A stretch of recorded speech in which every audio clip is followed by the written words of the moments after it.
justification. So if that person has done nothing to, legitimize that action, especially in relation to the child, then you're kind of fundamentally destabilizing a child's understanding of the world around them and who keeps them safe. And that can be extremely damaging, especially if it occurs early on. But even in particularly sensitive times, like adolescence, for example, it can still be hugely, hugely damaging.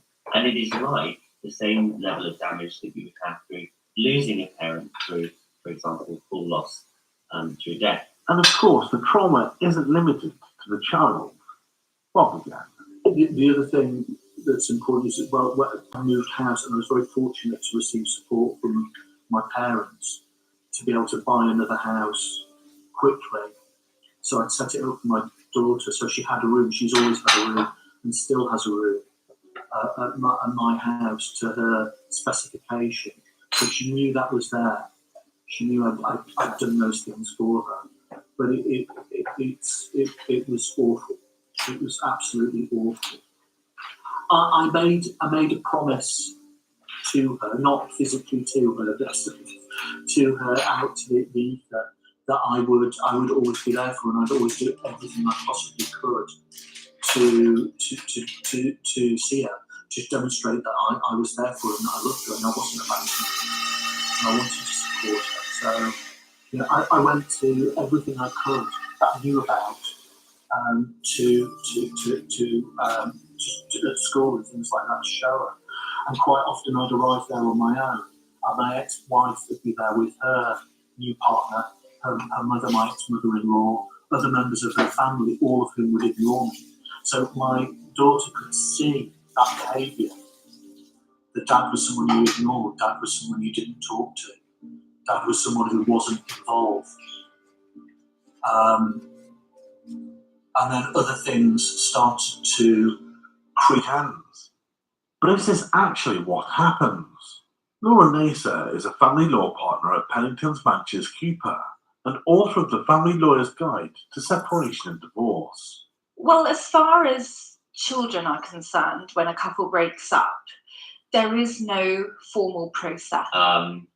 Because whenever I have spoken to, and most of my work is with fathers, but when I've spoken to mothers as well, who are experiencing parentally alienating behaviours, a lot of them situate those within the narrative of a broader pattern of abuse. And when you ask them about those behaviours, they describe them, as abusive, and they describe them as a form of coercive control or emotional abuse. So actually, if we're led by the people who are living this, then I think they do have absolutely a relationship. And that a lot of people who are affected would describe it as simply another avenue. And in this area, we often talk about a kind of, a suite of tactics that a perpetrator will have available to them in order to coercively control their partner. And actually, when you think about it, it seems perfectly logical that a perpetrator could use the child as one of those avenues. Because arguably, it's the relationship that probably matters most to you. So if you are someone who truly desires and wishes to hurt someone else, and this is how I begin some of my talks, I say, if someone wanted to hurt me, as a father myself, the best way they could do that is to target my relationship with my children, prevent me from seeing them, manipulate their opinion of me. So if someone was looking to be abusive towards me, that's how they would do it probably most successfully. So there absolutely exists a relationship. When each of them were born, I have a 5-year-old son, a technique from it all. Even when the alienating behaviours are subtle, they can still have a profound effect. Yes, and actually sometimes these more subtle behaviours exhibited over a long period of time can really place a kind of wedge in a relationship. Because, it was really important to my dad. He always wanted to try and get me into football, and that's never kind of really recovered. Thank you for listening to this interview as well as your relationship. Yeah, great. So I have with me Michelle Jordan. Hi, Michelle. Hi there. And I'm going to give you a little bit of her amazing bio. I can't read it all because it's too much, but she is first and foremost a certified mediator. She is a family individual reunification coaching, strategic divorce and mediation coaching. So she does coaching. And she is a small group leader with Free to Love Again divorce recovery workshop. And then she's also the Impact Campaign Director, resource creator, and ambassador campaign for a very important family documentary called A Racing Family. And we will tell you more about that at the end of our podcast. But she's going to be talking today to us about parental alienation that results in a raised family. So, Michelle, I'm going to ask you to start off with giving us a definition of an erased family. Well, what happens a lot of times in a divorce is the child is basically manipulated into selecting one parent to be with, to live with, and adapting the mindset of that parent, and will actually turn around and reject a formerly healthy relationship that they had with their other parent. There are different terms for it. You'll hear the term parental alienation. That's sort of the most popular term. However, when the film was made, the reason the director chose Erasing Family is because the term parental alienation automatically infers blame, and blame and shame are at the root of this family trauma. And a child that hears that they've been alienated is going to completely push back from that definition, because it means the parent that they have aligned with is bad. So the goal of this film was to identify how big of a problem it is without putting it in a context where the child would feel even more split in regards to being able to be in a relationship with both parents. So the film focuses on the court, the adversarial court system, and how it inflames this family trauma. Yeah, we'll get into that a little bit more, I think, towards the end, after they already have a better basis of what this actually is and how it happens. So this stems around the mother-child, father-child bond. So explain to us why that is important. Well, your attachment system, everybody has an attachment system, and there's different definitions of what types of attachment systems there are. Those are formed in your earliest childhood. So the time that you spend with your family or your parents, how they respond to complex issues, how they handle their own emotions, experiences in your life can also affect your attachment system. The attachment system, by the way, is your love and bonding system. It is the most important system in a person's mind, and it never spontaneously disrupts. It just doesn't. It's what God gave us to allow us to attach to our primary caretaker so that we didn't, end up getting killed by wild animals. So it's actually built in to never disrupt. And in fact, even with a child who has an abusive parent, they typically will not openly and hostilely reject that parent. The love and bonding system is still trying to create a way to connect and stay connected and attached to that parent. So it's only in this situation that the attachment system is disrupted, and it happens through the other parent. Sometimes both parents have issues, but based on how their attachment system is and what skills they have, what patterns of behavior they have, is going to determine whether that child is going to be affected and to what depth they will be affected. So this is the attachment system that we're dealing with when in this situation. So basically what you're saying is that even a child that's literally even securely attached, in other words, has a great relationship with a parent, could literally be split from that parent by things the other parent does, usually during the divorce process. Yes, and it actually happens very quickly. It's very shocking to the targeted parent because it's like an overnight change in the behaviors of the child. And, depending on the age of the child, there's different behaviors that will start to show up that will show that there's a warning sign that something is happening. And sometimes it's very overt, controlling behaviors that are coming towards the parent and towards the child. And sometimes it's very covert. But the more covert it is, the harder it is to identify and undo. Yeah, covert meaning it's hidden. Overt meaning it's out in the open and obvious. Exactly. So why would a parent who loves their child or children do something that would hurt the child that much? They don't. Alienate a child from another parent, loving or as imperfect. Because they as don't that might love. be. That sounds like it's harmful for the child. So They're why broken. would a caring parent do that? Well, typically a parent who does this is not aware, they're not in touch with the fact that their children have different needs than they do. So usually it's somebody with personality disorder. If you break it down a little bit more, it's really a lack of empathy, right? So if someone really has the disorder, they are not able to see things through anybody else's perspective, only their own. And they will be completely set on proving their point. So they'll lie a lot. They'll do things like gaslighting and twisting the truth, different things to maintain their control position. And they are not aware of the trauma that's happening to the child. So there's different reasons. Some of them, if they have borderline personality disorder, they're extremely afraid and they need that child to regulate their emotions. So they're not really conscious of the fact that they're using the child to make them feel safe and say, see, I'm the better parent, that parent's faulty, align with me. So there are different ways it'll show up. If the parent who's doing the alienating behaviors is narcissistic, then typically that is a person with narcissism. Once a marriage ends, it can actually trigger an injury in them, and that they're not able to process their loss and their grief the way someone who utilizes all of their mind and brain and all those tools would process that. And so they go into a sort of a bitter, resentful, angry mindset, and they're not able to step outside of that. So they actually end up using the child as a weapon against the other parent. And again, they have no use for that parent any longer. So they cannot see that their child has a use and how important it is for that child to maintain a relationship with the parent. They simply aren't able to see it in any other way.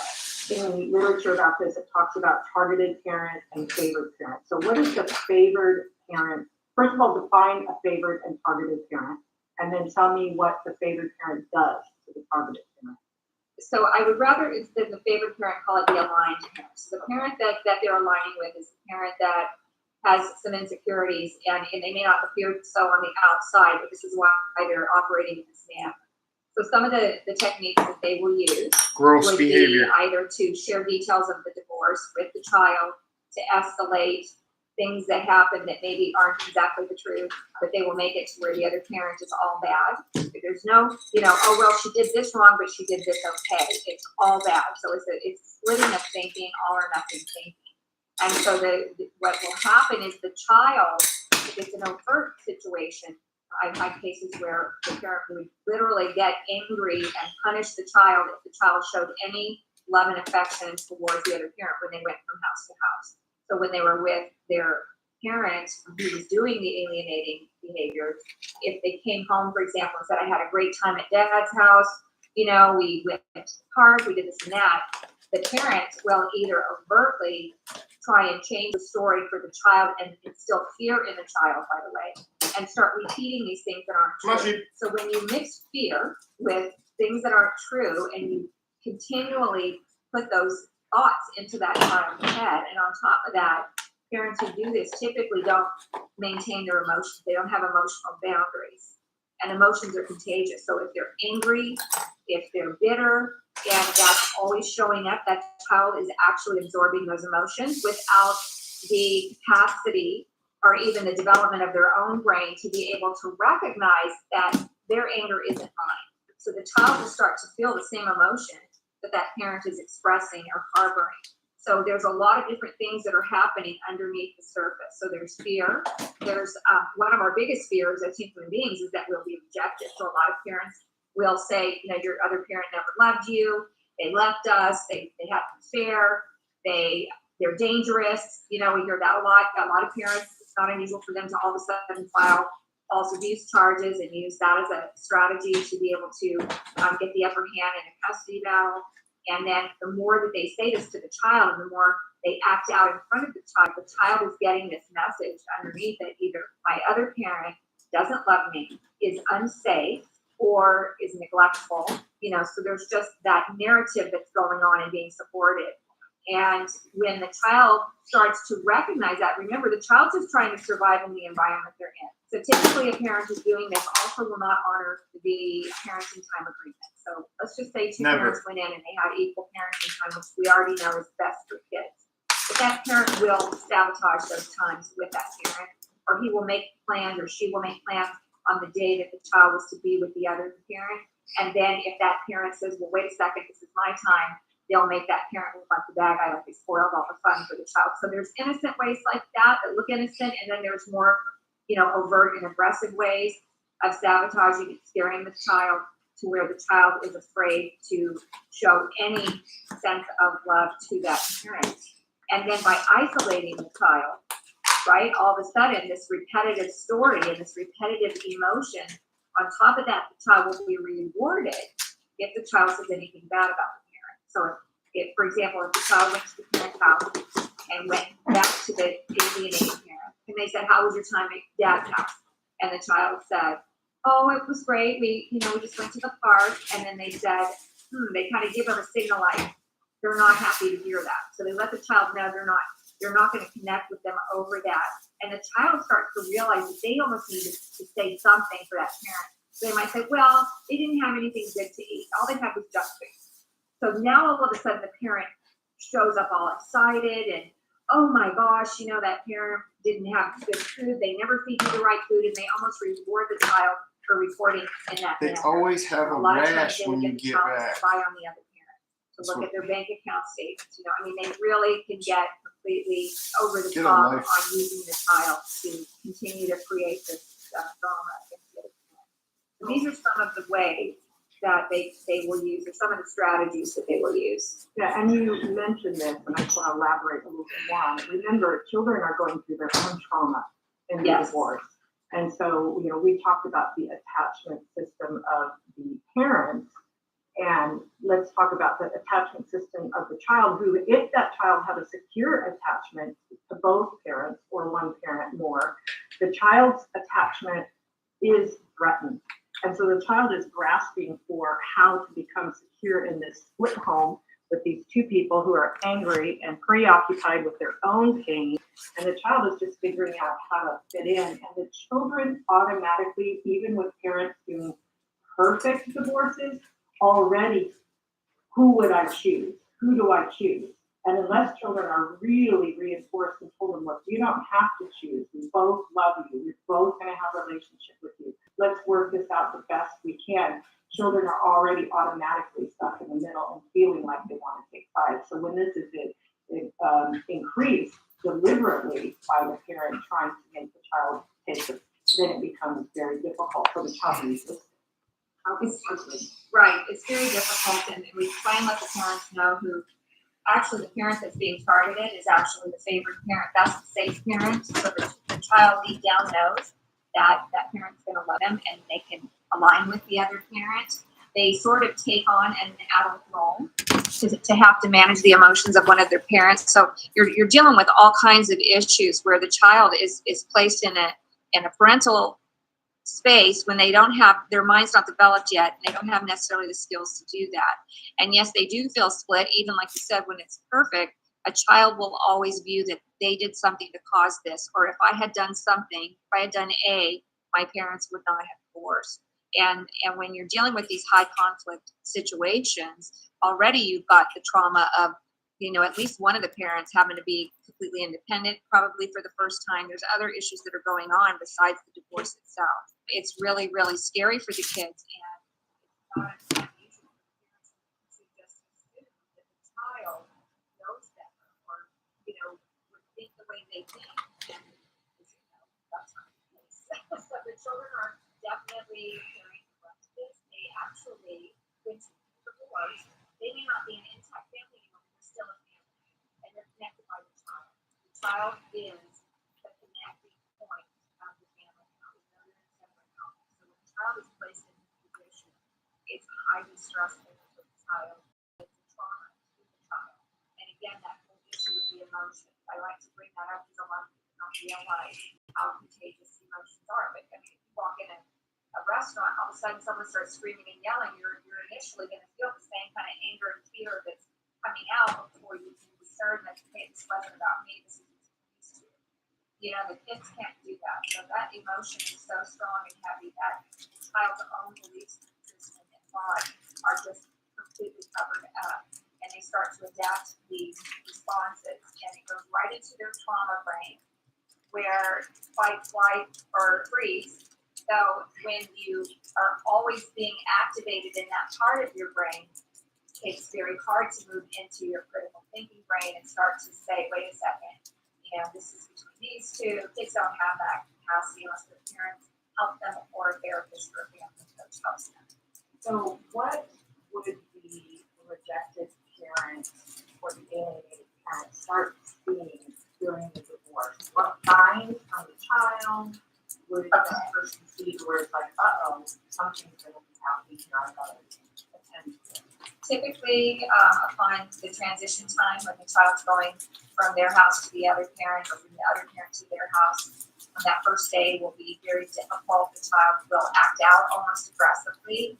It's not unusual for the children to start screaming and cursing at the parent, to run to their room, shut the door, and refuse to talk to the parent. They might refuse to eat meals with the parent. And it's very, very quickly becomes a very hostile environment. What's happening is the child, even if the parent is loving and kind, that will actually bring out what's called a protest behavior in the child. So kind of similar to what kids do in foster care. They come out of a dangerous household and they're placed with a safe home, but they're acting out in a safe home, and they're showing all this aggression because they have a grief response that's not being attended to. There's a grief response that's going on, and if you look at how we process grief, the first thing that we can get stuck in is anger, right, when something's happening. And if we don't have the ability to process that and understand that we are safe, we don't have to choose, etc., then that anger is where they get stuck.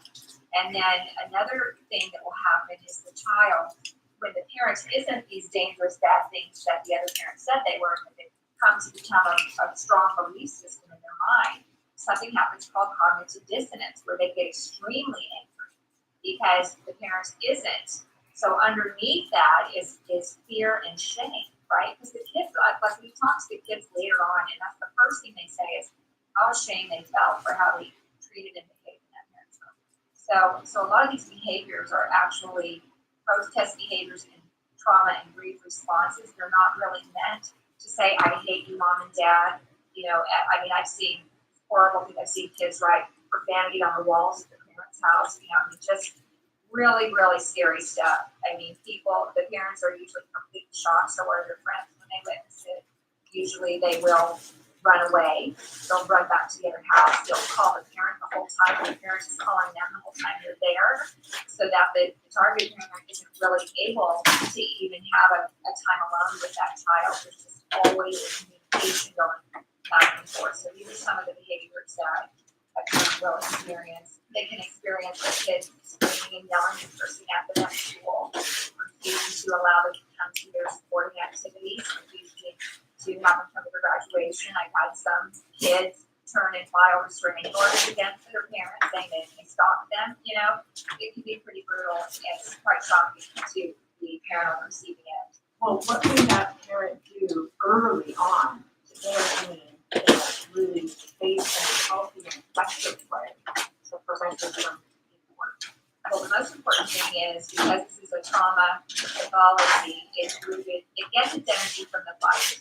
So your natural instinct when someone says something not true about you is to defend yourself, to set the record straight, to prove that you're not just that they've said, you know, whatever. That actually gives fuel to the false story. So that's a false narrative. And I tell people to think of it in that manner so they're not so angry at themselves, right? To recognize that they just don't have the tools. So what you have to do, first and foremost, is you have to take care of your own stuff, right? You've got to clean up your judgments. You've got to clean up how you respond. And most importantly, you have to do the opposite of what you're going to want to do. So instead of fighting, you need to show empathy, attention, show respect, even when you're not being respected. If you don't do that, you're going to engage in arguing with a false narrative, which gives it its life.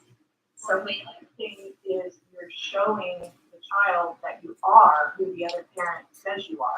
Exactly. Arguing and getting angry, trying to control the child and tell the child that's not me. The other parent's like, that parent's crazy. And you're like, yeah, look, you're crazy. Exactly. And and I mean, everybody looks crazy when they get a divorce because they're going through their natural defective modes and their breakdowns and things.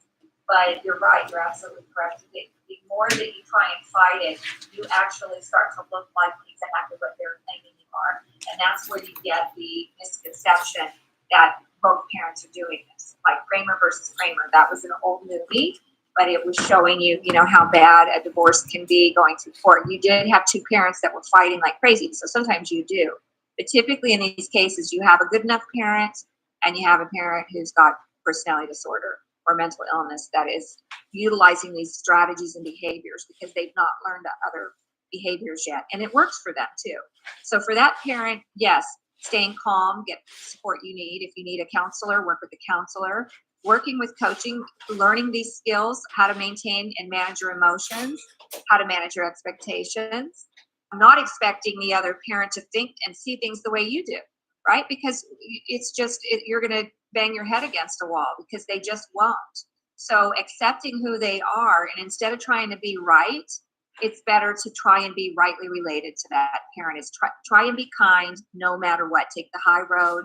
Acknowledge their discomfort. That doesn't mean that you have to say that what they're saying is true if it's not, but you also don't have to defend it. So learning what your choices are to say, like you can say yes to whatever they say. You can say no. You can say, I see you're really upset. Let me think about that. I'll get back with you, right? Or you can say nothing. If it's just a flat out insult and attack, you don't have to say anything, right?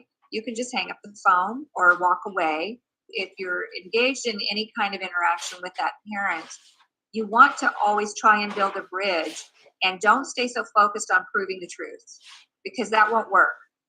Just won't, because the truth doesn't work for those people who are not able to self-reflect or don't have empathy. They will continually manipulate the truth for their story to win so they can win at all costs. There was an old Jimmy Buffett song that said, that's my story and I'm sticking to it. Okay.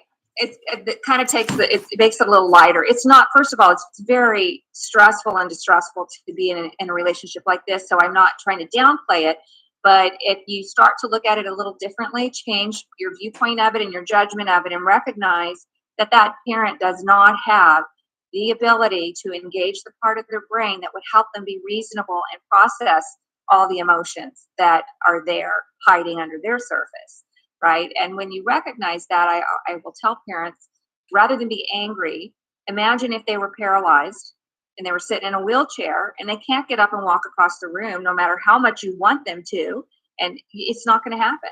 There's no connection there between their brain and those nerve endings in their legs. So it's similar to what's happening with parents who have this type of thinking disorder, is that they are not connected. They live in their reactive brain.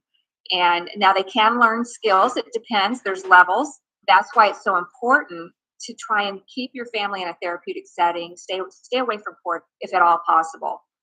The main issue. Yeah. We can talk about court in a second. Sure. I want to clarify something that you just said.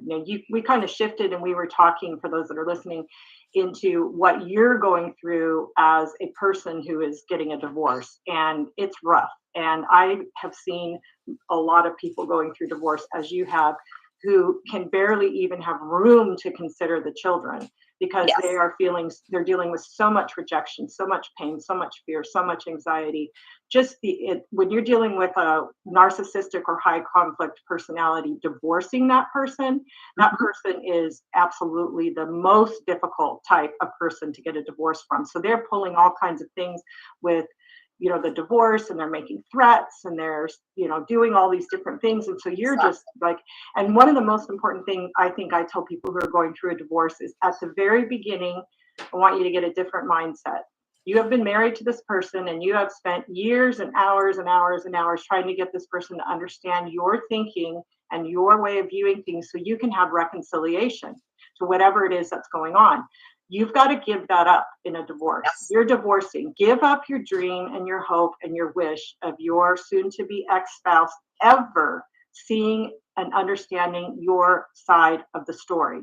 Give it up. You will save yourself a whole lot of pain and emotional energy if you accept that that is not going to happen. And man, that is painful, because along with that, you've got to accept that friends and relatives are going to not know the story. Your in-laws might never know the story. They might walk away thinking you're a horrible person. You've just got to say, I cannot make it my goal to make everyone understand, including my ex-spouse. So by accepting that, by keeping your emotions down, which I think for most people requires a therapist during divorce, it's too painful.